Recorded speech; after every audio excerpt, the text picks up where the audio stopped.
The fluorescent lights in the hospital waiting room buzzed in time with my uneven heartbeat. I pressed a hand against my chest, trying to calm the rhythm that had dragged me here at 3 in the morning. If you're listening, make sure to follow along and tell me where you're from. The ER doctor had tossed out terms like cardiac episode and stress-induced arrhythmia, but all I could really focus on was how badly my hands shook when I reached for my phone. My thumb hovered over the family group chat, staring at the contact photo. Last Christmas, all of us around the tree in my living room. My son Jason, his wife Megan, and their 2 teenagers smiling beside me. In that picture I looked happy. I looked like a mother who mattered. I typed out, "I'm in the hospital waiting room. Can someone come get me?" And then I waited. 17 minutes crawled by. I watched the little read indicators appear under both Jason's and Megan's names. 17 minutes of silence while I sat in that plastic chair that smelled like disinfectant and fear. Finally Jason answered, "I'm busy. Call a cab." My breath caught, but not because of my heart. Megan's reply followed right after. "You're being dramatic." I stared at those words until they blurred. Dramatic. After 37 years with their father, after raising Jason through his hellish teenage years, after helping raise the grandkids, after hosting every holiday and birthday, now I was just dramatic. Before I could stop myself, my thumbs typed back, "It's fine." But it wasn't. Nothing about it was fine. I called a cab, rode home in silence, watching the city lights smear across rain-streaked windows. The driver, a kind Haitian man named Marcus, walked me to my front door and wouldn't even take the extra tip I tried to press into his hand. "You take care of yourself, ma'am," he said. And I realized, those were the first gentle words anyone had spoken to me all night. Inside my empty house, I made tea with hands that wouldn't stop trembling. The kitchen felt massive, hollow. Daniel's coffee mug was still in the dish drainer, right where I'd left it 6 months ago, the morning after his funeral. I kept washing it every few days as though he might walk back through the door and need his caffeine fix. The absurdity of it hit me hard. I was keeping up a dead man's routine, while his living son couldn't be bothered to drive 20 minutes to pick up his mother. I sank into Daniel's recliner with my tea and opened my laptop. There was an email from my cardiologist. Test results, medication adjustments, a suggestion to cut down stress, maybe even move somewhere with cleaner air for my asthma. Cleaner air? I laughed out loud, the sound sharp in the stillness. The air in this house had turned toxic long before my lungs ever did. My cursor hovered over the bookmarks I'd been hiding. 4 months now, since Daniel passed and left me with more money than I knew what to do with, I'd been scrolling through real estate listings in Oregon. At first it was just a silly escape, looking at little cottages near Bend, picturing myself starting a garden, breathing in air that didn't carry years of disappointment. But lately it felt less like fantasy and more like destiny. The website loaded slowly. A small house with a red roof popped up on the screen, tucked between rolling green hills that looked nothing like Ohio. The listing mentioned a nearby hospital, walking trails, even a community garden. The price was shockingly low, barely a fraction of what I'd inherited. I clicked through the photos, my tea cooling beside me. In one picture, through the kitchen window, I could see a small patio with a book and a coffee cup resting on a wicker table, like someone had just stepped inside for a moment. It looked like the kind of home where mornings came with birdsong instead of traffic noise, where neighbors might actually notice if you landed in the hospital. My phone buzzed on the table. Another message from Jason popped up in the family chat. "Mom, are you okay? Megan says you seemed upset." Seemed upset. The words made me want to fling the phone across the room. Instead I typed back, "I'm fine. Just tired." His reply came quick. "Okay, good. Hey, can you watch the kids Friday night? Megan and I want to try that new restaurant downtown." And there it was, the real reason for his sudden interest. I wasn't too upset to babysit, apparently. I wasn't too dramatic to be useful. I set the phone down and turned back to the computer screen. The cottage in Bend had 3 bedrooms. Too big for just me, sure, but perfect for someone who wanted space to breathe, to think, to figure out who she was when she wasn't begging for love that should have come freely. My hand drifted over the trackpad, opening the hospital's website. I'd walked the halls of Portland Memorial for Daniel's cancer treatments, for my own health scares, for the kids' emergencies when they were young. A banner filled the homepage announcing their brand new cardiac wing, funded by private donations. In the lobby, there was a plaque honoring the people who'd made it possible. I thought of the nurse who had quietly held my hand tonight. Of Dr. Harris, who had stayed past his shift to make sure I was steady. Of Marcus, the cab driver who'd walked me to my door. And then I thought of Jason's words. I'm busy. Call a cab. My reflection stared back at me in the laptop screen, ghosted against the dark window behind it. I looked older than I remembered, more worn. But there was something else there too, something I hadn't seen in a long time. I looked determined. I opened a new tab, Estate Planning Attorneys Portland. Another, Hospital Donation Procedures. Another, Real Estate Agents Bend, Oregon. By dawn, 3 phone calls had already been made. The attorney would see me on Tuesday. The hospital development office scheduled me for Thursday. And a realtor in Bend had already sent me a folder of listings. I brewed fresh coffee in Daniel's old mug and carried it to the window. Morning light cut across the kitchen, making everything sharper, brighter possible. In less than 12 hours, I'd gone from begging my family for help to sketching out a life that didn't need them at all. My phone sat untouched on the counter. No follow-up messages asking if I was all right, no call to check if I'd made it home okay. Just that one request about babysitting hanging there like a demand dressed up as concern. I picked up the phone, deleted the whole thread and set it down again. The silence that followed felt different this time. Not like abandonment. Like freedom. The coffee was perfect. Daniel had always made it too strong, but I'd never told him. Funny, the things you finally learn to get right when you stop shaping yourself around everyone else's needs. Outside, the neighbor's dog barked at something invisible. I imagined Mrs. Miller at her kitchen window, watching, worrying about things beyond her control. I used to be like that. Always watching, always worrying, draining myself drop by drop. Not anymore. I opened my laptop and began typing an email to the attorney. There were documents that needed updating, assets that needed redirecting, a fortune that deserved a better purpose than propping up my son's indifference. The cursor blinked steadily, waiting as I began to choose my words. Every sentence I typed for that email felt like reclaiming a piece of myself I hadn't even realized was missing. When I finally hit send, there wasn't the slightest hesitation. The attorney's office smelled of leather and quiet wealth. Tyler Bennett had been Daniel's lawyer for over 20 years, handling everything from our wills to business contracts. He was the kind of man who still wore suspenders and tucked a fountain pen into his shirt pocket. Old-fashioned reliability in a world where signatures were digital and consultations were rushed.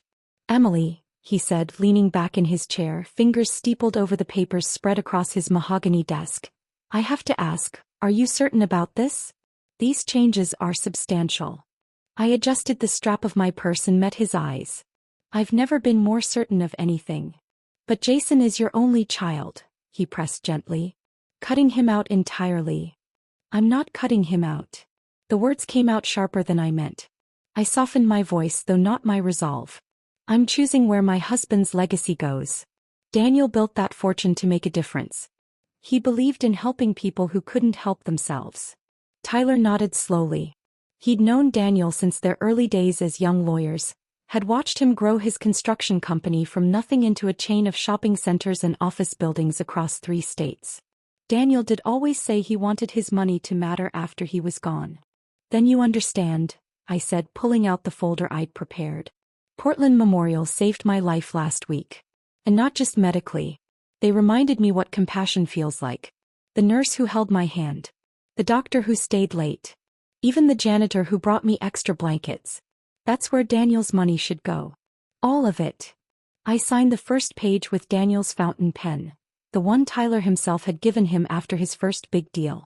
$7.3 million endowed to the new cardiac wing.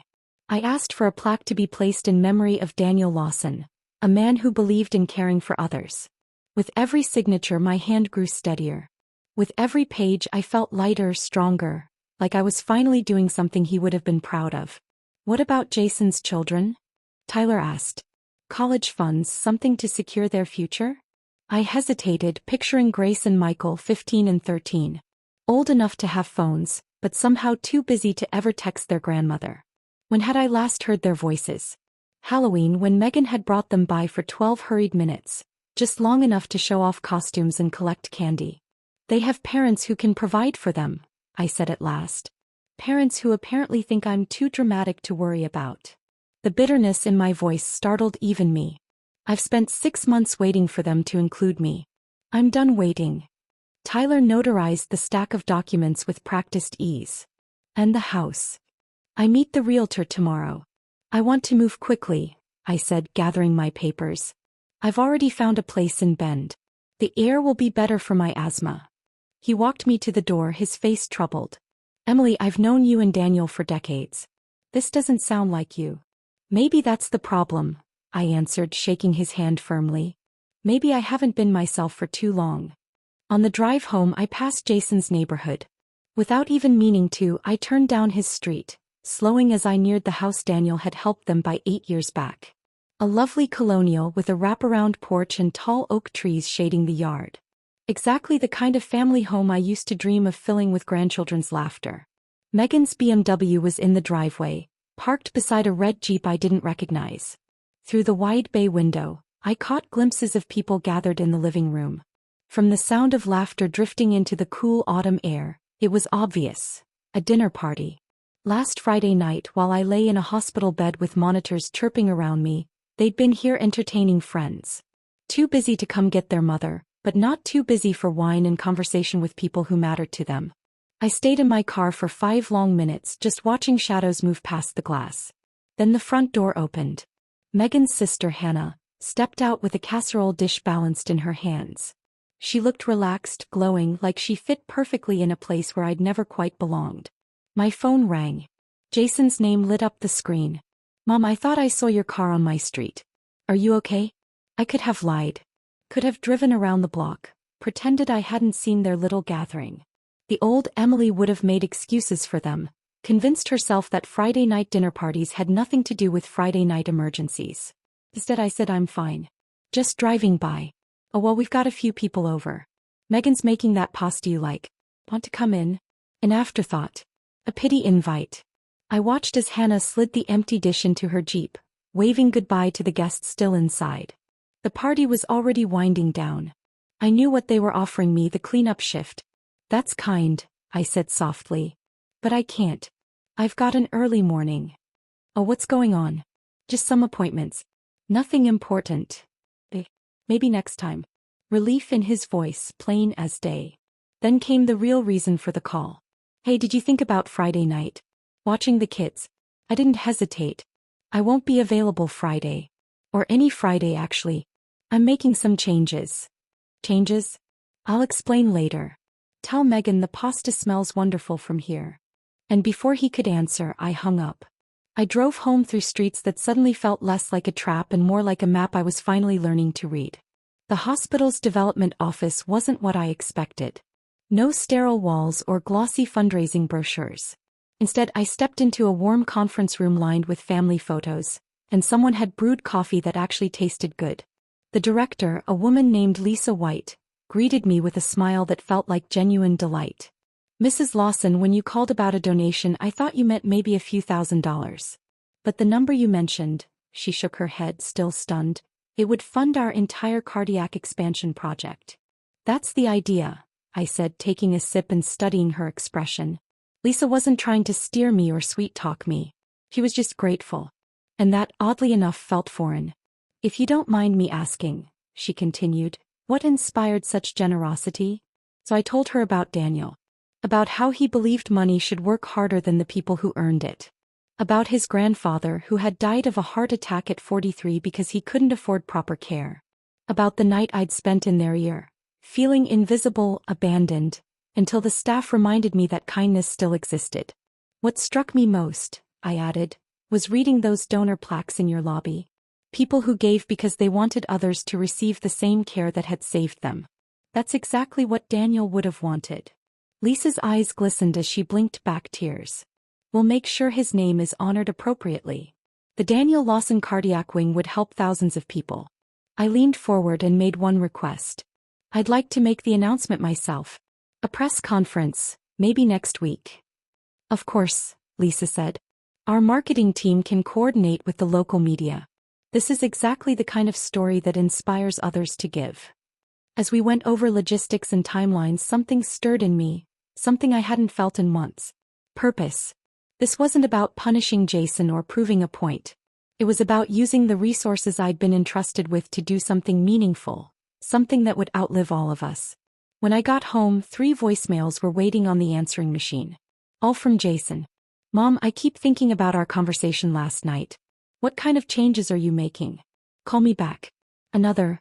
Mom, it's me again. Megan's worried you seemed upset. Are you mad at us? And then Mom, please call. You're starting to worry me. Starting to worry him. After 6 months of silence, of being left out of their lives, one cryptic conversation was enough to rattle him. I wondered if he'd finally realized I hadn't answered his babysitting request. That for the first time in years I wasn't available to be useful. I didn't call him back. Instead, I made dinner for one and ate it while reading about immigration policies in Oregon. The cottage in Bend was still on the market. The realtor had sent more photos. The quiet street, mostly retirees walking distance to a clinic and a library. A place where I could begin again without the weight of old expectations pressing down on me. My phone buzzed with a text from Megan. Emily, Jason says you're being mysterious. Is everything okay? We love you. We love you. I tried to remember the last time she'd said that, when it hadn't been followed by a request. I typed back, everything's fine. Just busy with some projects. Her reply came instantly, what kind of projects? I turned the phone off without answering. Some questions didn't deserve answers, especially from people who'd never bothered to ask until they needed something. The next morning I signed papers with the realtor. My house would go on the market Monday, priced to move fast. By Christmas I could be breathing clean Pacific air instead of Ohio smog, tending plants rooted in soil that had never carried my disappointment. For the first time in months, tomorrow felt worth looking forward to. The press conference was set for Tuesday at 2. Lisa had arranged every detail. The hospital's main conference room, local news crews, even coffee and pastries for the reporters. Monday evening I pressed my bright pink dress, the one Daniel always said made me look distinguished. Tomorrow the world would know what I had chosen to do with his legacy. My phone rang nonstop the next morning. Jason called 6 times before noon, each voicemail more frantic than the last. Megan fired off 14 texts, ranging from worried to demanding. I ignored them all, focusing on my prepared remarks. The words had to be right, not just for the reporters, but for the moment when my family would finally understand that indifference had consequences. At 1:30 I walked into the hospital. Lisa was waiting with a small gift bag. I wanted you to have this before we begin, she said, pulling out a silver picture frame. Inside was a photo of the cardiac wing under construction with a placard in view, future site of the Daniel Lawson Cardiac Care Center. It's beautiful, I whispered. My voice caught for just a moment. He would have been so proud. Mrs. Lawson, Lisa asked gently, are you prepared for the attention this will bring? A gift of this size, it's going to make news. I thought of Jason's voicemails, Megan's frantic texts. They had no idea what was coming. I'm ready, I said. The conference room was fuller than I'd imagined. Channel 5, Channel 8, the Tribune, even a handful of reporters I didn't recognize. Lisa introduced me as one of Portland's most generous philanthropists, and I stepped up to the podium feeling steadier than I had in months. My husband, Daniel Lawson, spent 40 years building a construction company that provided hundreds of jobs and served this community. When he passed 6 months ago, he left behind a fortune he always intended to use helping others. I paused, scanning the cameras. Today, I'm honored to announce a donation of $7.3 million to Portland Memorial Hospital, funding the complete renovation and expansion of their cardiac wing. The room erupted, questions flying all at once. How had I chosen this cause? What did my family think? Were there more donations planned? I answered each carefully, but one question cut through the noise. Mrs. Lawson, what inspired such an extraordinary act of generosity? I looked straight into the Channel 5 camera, certain Jason and Megan were watching somewhere across town. Last week I experienced a cardiac episode. I ended up alone in this hospital's ER, and the staff reminded me what compassion truly looks like. They cared for me not because they had to, but because they wanted to. That kind of caring deserves to be supported and expanded so it can reach more people who need it. A reporter pressed again. This represents your entire inheritance, doesn't it? Your late husband's complete estate. It represents my late husband's values, I said firmly. Daniel believed that wealth should serve a purpose beyond personal comfort. Today, his life's work becomes a legacy that will save lives for generations. By the time I walked out of the conference room, my phone was buzzing nonstop. Texts, calls, voicemails stacking faster than I could read. I switched it off and drove home in silence, the weight of what I'd done wrapping around me like a blanket I didn't know I'd been missing. The first news van rolled up to my house at 4:30. By 5 o'clock there were 3 reporters knocking at my door. I'd expected this though. My essentials were already packed into 2 suitcases. The house in Bend wouldn't be ready for another month, but I'd booked a suite at the Hampton Inn near the airport. Safer to disappear until the media storm died down.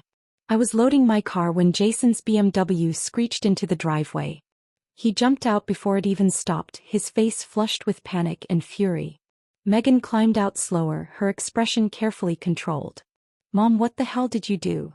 Jason's voice carried across the yard, loud enough for Mrs. Miller to twitch her curtains aside. I closed the trunk calmly. "I honored your father's memory." "You gave away my inheritance," he shouted, the reporters at the curb swiveling their cameras toward us.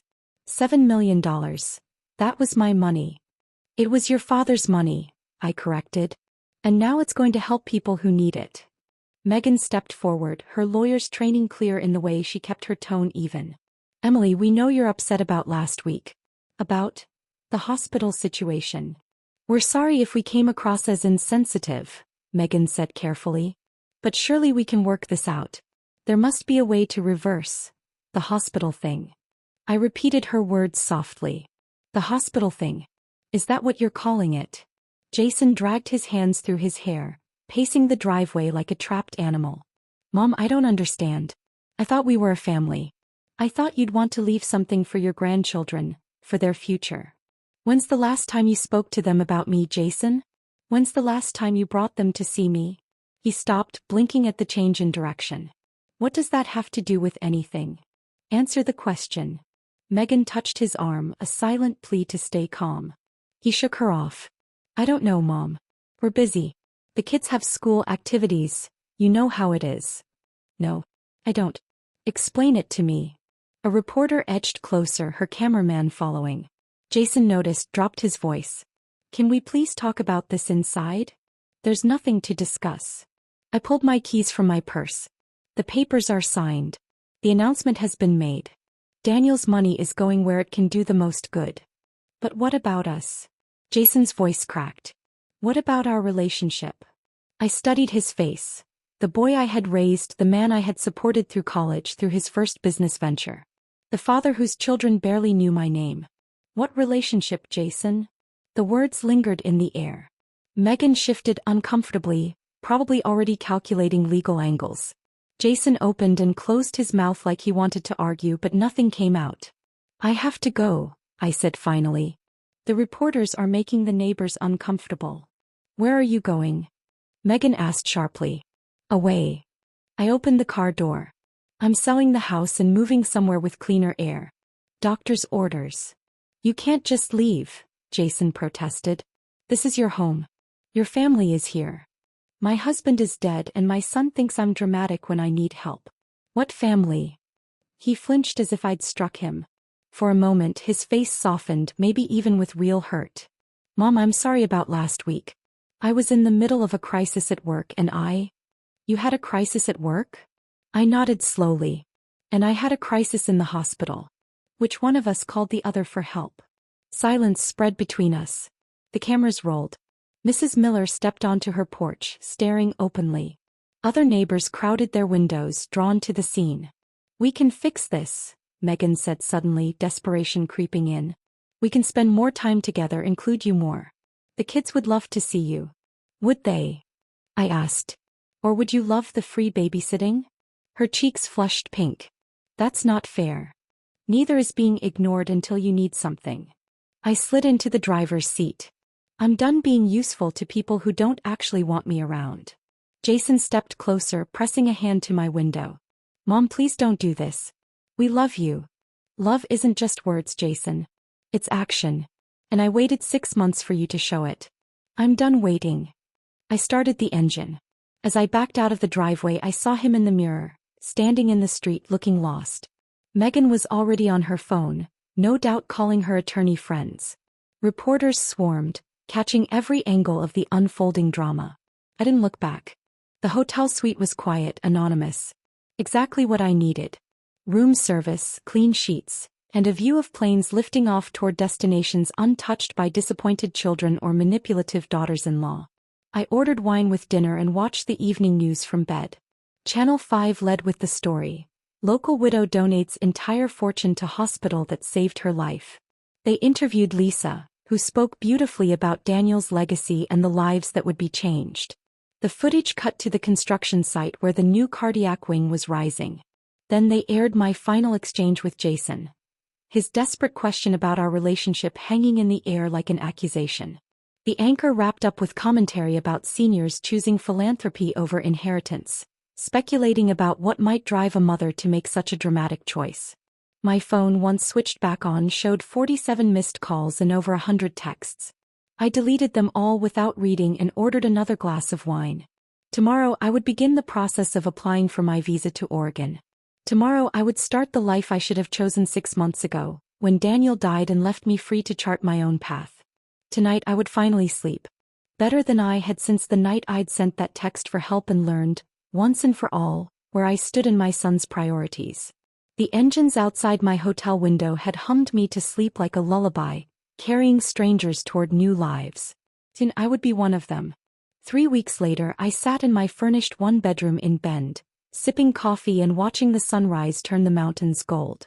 The rental agent had apologized for the size, but after months of echoing around a house full of memories, the small space felt perfect. Everything I needed, nothing I didn't.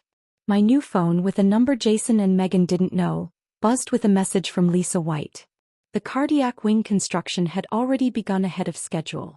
She'd attached photos from the groundbreaking, dozens of hospital staff, patients smiling, shovels in the dirt. In one picture, a temporary sign read, "Future home of the Daniel Lawson Cardiac Care Center, opening fall 2026. Daniel would have loved that. His name on something that mattered. I was pouring a second cup of coffee when a knock sounded at my door. Through the peephole, I saw a woman about my age holding a covered dish, smiling like she carried more than food. "I'm Ruby Baldwin from next door," she said when I opened it. "I brought you some peach cobbler to welcome you. But I'll admit, I had another reason." I raised a brow, curious. "I saw an article about your donation, the one that ran in the Tribune. My daughter lives in Oregon and sent it to me. You're famous here, you know. The woman who gave away $7 million to strangers." Ruby's eyes sparkled. "I had to meet the kind of person who does that." I invited her in. Minutes later we were sharing tea and cobbler while she told me about the neighborhood.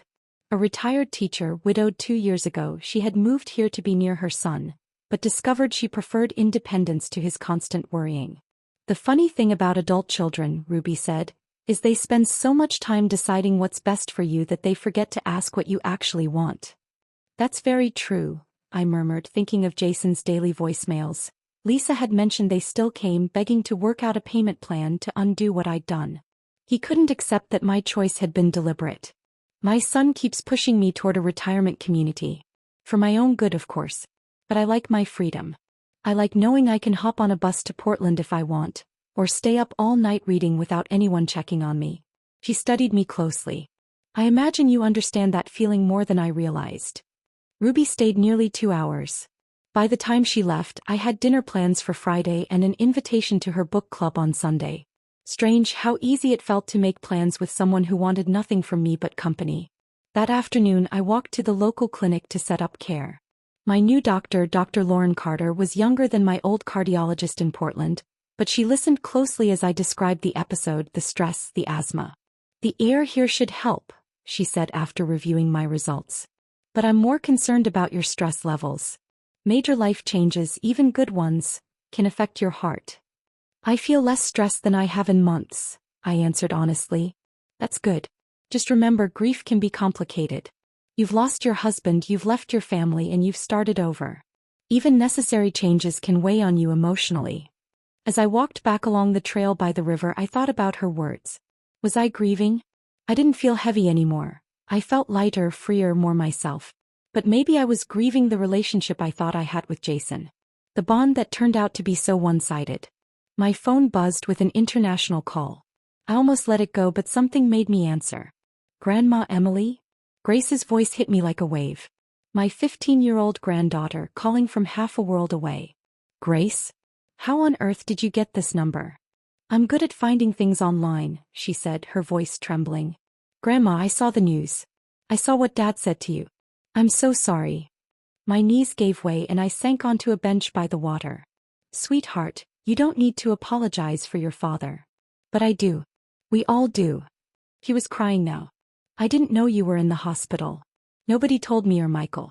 We only found out from the news, when they showed the video of Dad yelling at you. My chest tightened. I'd been so focused on Jason and Megan's betrayal that I hadn't considered how it looked through my grandchildren's eyes. Grandma, I've been trying to call you but Mom said you needed space. That's not true, is it? You left because of how they treated you. The honesty in her young voice cracked something wide open inside me. It's complicated, sweetheart. No, it's not. Her tone hardened, fierce now. They were awful to you. And now they're acting like you're crazy for being upset. Dad keeps saying you'll come back once you've come to your senses. But Mom's already talking to lawyers trying to fight your donation. I closed my eyes. Of course Megan was preparing for a legal battle. She'd never accept that the money was gone. Grandma, are you okay? Really okay? I looked out at the river where a sailboat drifted slowly toward open water. I'm better than okay, Grace. I'm free. I miss you. Just 3 words. But more real than anything Jason or Megan had said to me in 6 months. I miss you too, sweetheart. More than you know. Can I come visit? Maybe during summer break. The request caught me off guard. That's a big trip. Your parents would have to. I'll be 16 next month. I can work, save up for the ticket. Dad's too proud to admit it, but losing that inheritance really wrecked them. They were counting on it for the house renovation and for Michael's college fund. For a moment, a flicker of satisfaction stirred in me. And then the guilt followed. Grace, I'd love to see you. But I don't want to cause more problems between you and your parents. They caused the problems, not you, she said fiercely. And I'm old enough to decide who I want in my life. We talked for another 20 minutes. She told me about school, her part-time job at a bookstore, how Michael kept asking why I never came to his soccer games anymore. By the time we hung up, I had her email and a promise we'd talk every week. That evening, Ruby showed up with a bottle of wine and a concerned look. I hope you don't mind me barging in, but I heard you on the phone earlier. Thin walls, I'm afraid. You sounded upset. I invited her in, and before long I was telling her about Grace's call, about Jason's money troubles, about Megan's legal maneuvers. Let me guess, Ruby said, topping off our glasses. Now that there are consequences, they want to renegotiate. Something like that. My ex-husband used to pull the same stunt. Ignore me for months, then panic when he realized I might actually leave. She leaned back with a wry smile. The difference is, you actually did leave. I keep wondering if I was too harsh. If I should have given them another chance. How many chances did you give before this? I thought of it. Holidays spent cooking for people who barely noticed, endless babysitting requests with no return of affection, birthday cards unanswered. Probably too many. Emily, can I tell you something? Ruby's voice softened. I spent 30 years of marriage trying to earn love that should have been freely given. When I stopped trying, I found something wonderful. What's that? The people who care about you will show it without being asked. And the ones who don't. He shrugged. Their absence leaves room for better relationships. That night I dreamed of Daniel. We were in our old kitchen, him with the newspaper, me making breakfast. In the dream I told him about the donation, about Grace's call, about the new life I was building. I'm proud of you, he said without looking up from the paper. It took courage to do what you did. Did I do the right thing? He folded the paper, gave me the gentle look I remembered from our best days. You honored our values. You protected your dignity. What could be more right than that? I woke feeling more settled than I had since he died. Outside, Bend was waking with light and movement. Somewhere in Portland, Jason was probably starting another day of trying to fix what he had broken. But I no longer felt responsible for helping him. Coffee in hand, I checked my email. Grace had sent photos from her school's art show. One painting, titled New Horizons, showed a woman walking toward a bright horizon, shadows stretching behind her. It was beautiful, hopeful, exactly what I needed. I was beginning to understand. Sometimes the most loving thing you can do is walk away. Letting people grow or not was no longer my burden. 6 months into my Bend life, I was tending my balcony herb garden when the phone rang. Grace's photo filled the screen. But when I answered, it wasn't her voice. Mom, it's Jason. My hands froze over the rosemary. How did you get this number? Grace gave it to me. Please don't be angry with her. I had to talk to you. His voice was heavy, worn down in a way I hadn't heard before. What do you want, Jason? Megan's in the hospital. The words cut through me like cold water. Despite everything, my instincts flared. What happened? Stress-induced panic attacks. They've been getting worse since, he paused. Since the legal challenges failed. The donation, it's ironclad. You know that, right? I knew the moment I signed the papers, I said evenly. I know that now too. His voice cracked. Mom, I need you to understand something. I've been an idiot. A selfish, entitled idiot who treated you like help instead of my mother. I sat quietly, letting the words hang. This conversation had always felt inevitable, but I wasn't about to make it easier for him. When you left, when you gave away the money, I was furious. All I could see was what I thought I lost. What my kids lost. I never stopped to think about what we put you through. And now I have. Jason's voice shook, his words ragged. Grace made me watch the news clip again. Really watch it. She made me listen to what I said to you in that driveway. How I sounded. He broke into tears, trying to hold steady. I sounded like a stranger, Mom. Like someone who saw you as a bank account, not a person. Outside my window, the Deschutes River shimmered in the afternoon sun. A small ferry pushed off toward the far shore, carrying people toward new adventures. For a moment, I envied their sense of possibility. Jason, why are you telling me this? Because Grace turns 16 next week. She asked for one birthday gift. She wants to come see you in Oregon. She saved the money herself, working extra hours at the bookstore. My heart constricted. Grace scraping together money for a plane ticket just to see her grandmother. And what did you tell her? I told her yes. If you'll have her. The words hung in the air, heavier than I expected. Jason was giving his daughter permission to love me, even if it meant she'd see him more clearly for who he had become. There's something else, he added. Megan wants to apologize. Not because she thinks it'll change anything, but because Grace told her she should. She's realized the lawsuits weren't just about money. They were about control, about not accepting that choices have consequences. And you, Jason? What have you realized? Silence stretched so long I thought he'd hung up. When he finally spoke, his voice was barely more than a whisper. I realized I spent years expecting you to love me unconditionally without ever giving it back. I took you for granted because I never imagined you'd have the strength to leave. You underestimated me, I said quietly. I underestimated everything, he admitted. Your strength, your worth, your right to be treated with respect. His breath hitched. I don't expect forgiveness. I don't even know if I deserve the chance to earn it. But Grace does. She's the best of us and she loves you fiercely. When the call ended, I sat on my balcony until the city lights flickered on. Ruby showed up at dinner with a casserole and that uncanny ability to read the room. You look like someone who just got complicated news, she said, settling into the chair beside me. So I told her about Jason's call, Grace's birthday wish, Megan's unraveling, the apology that might never be enough. Ruby listened without judgment, just nodding now and then. So what will you do? She asked. I want to see Grace. She's innocent in all of this. And her parents? I think they're beginning to understand what they lost. But understanding and changing aren't the same. True. Ruby refilled our glasses. I had a similar reckoning with my son. He made decisions about my life without asking, assuming he knew best.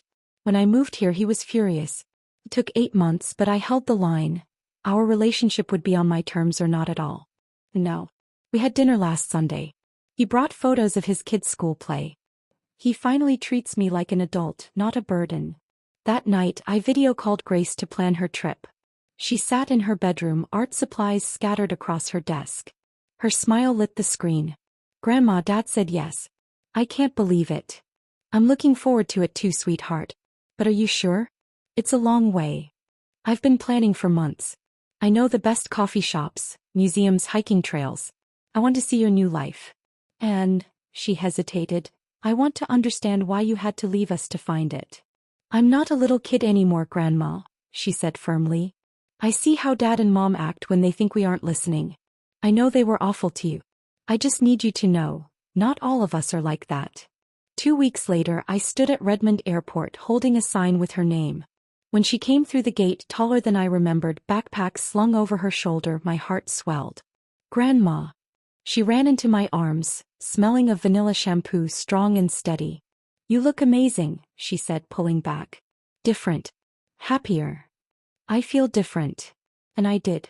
Months of Oregon sun, morning walks by the river, conversations with people who valued me. It had changed me in ways I was still discovering. Grace's visit was 2 perfect weeks. We toured museums, strolled farmers markets, rode the old cable car up to the gardens. Ruby adopted her instantly, teaching her how to bake, telling stories of students who thought they knew everything. On her last night, we sat on my balcony watching the sky turn pink and gold. I understand now, Grace said softly. Why you had to leave. Do you? You weren't running away from us. You were running toward yourself. Her words pierced me. Dad's different since you left. Sadder but more thoughtful. He actually listens now. Mom's getting better too. Therapy is helping, she's realizing control isn't love. Grace fiddled with her sleeve. She wanted me to ask, do you think you might come back someday? Not to live with us but to visit. To be part of our lives if we prove we can treat you right. I looked out over the water, the evening ferry gliding home. I don't know, sweetheart. Trust once broken is hard to rebuild. But not impossible. On the drive back to the airport, Grace asked one more question. Do you regret it, giving away all that money? I thought of the Daniel Lawson Cardiac Care Center, already saving lives months ahead of schedule. Of my freedom in this little apartment overlooking the river. Of the bond growing between me and my granddaughter. No, I said firmly. I regret only that it took me so long. As her plane lifted into the sky, I felt a bittersweet mix of hope and peace. Grace carried proof back to Portland that starting over was possible. That dignity mattered more than inheritance. That love wasn't words, it was action. Thanks for listening. Don't forget to subscribe, and if you feel like it, share your story in the comments.